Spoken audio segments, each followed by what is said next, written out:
Tiniyak ni DILG Secretary John Vic Remulla na walang makalulusot sa batas na mga sangkot sa pagkamatay ng isang estudyanteng biktima umano ng hazing sa Cavite. Yan ang ulat ni Ryan Lesiges. Pinasusuko na sa lalong madaling panahon ng Philippine National Police at DILG ang mga nasa likod ng pagkamatay ng first-year college student sa kursong BS Maritime Transportation na si Mark Kenneth Alcedo.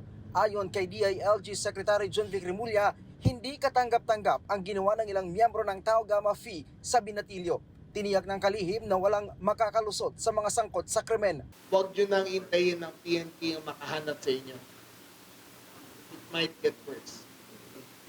Parang PJK dito okay?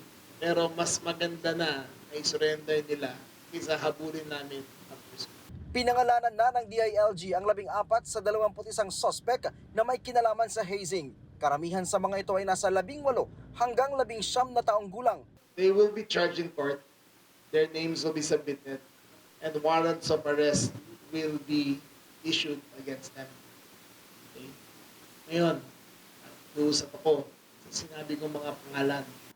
Kinundina ng Tau Gamma Phi ang ginawang paghazing ng kanilang mga kasamahan sa estudyante dahilan para bawian nito ng buhay. Wala daw silang balak na pagtakpan ng insidente. Katunayan, sinibak na sa pwesto ang ilang matataas na opisyal ng Cavite chapter habang gumugulong ang investigasyon.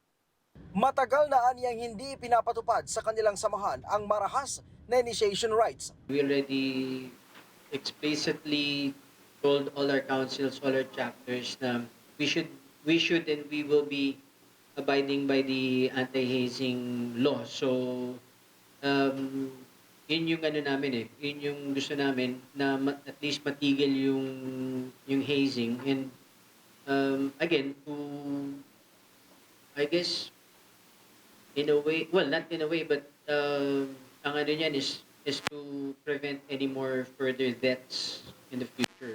Pero aminado ang Tau Gamma Phi na meron ding silang mga kasamahan na hindi sumusunod sa polisiya. Well, there are cases where like in civilian life, there are people that really don't follow the law. So there are cases where in our structure, there's still some some that will disobey or not follow protocol. Sa ngayon ay isa pa lang sa 21 sospek ang nasa kustudiya ng PNP.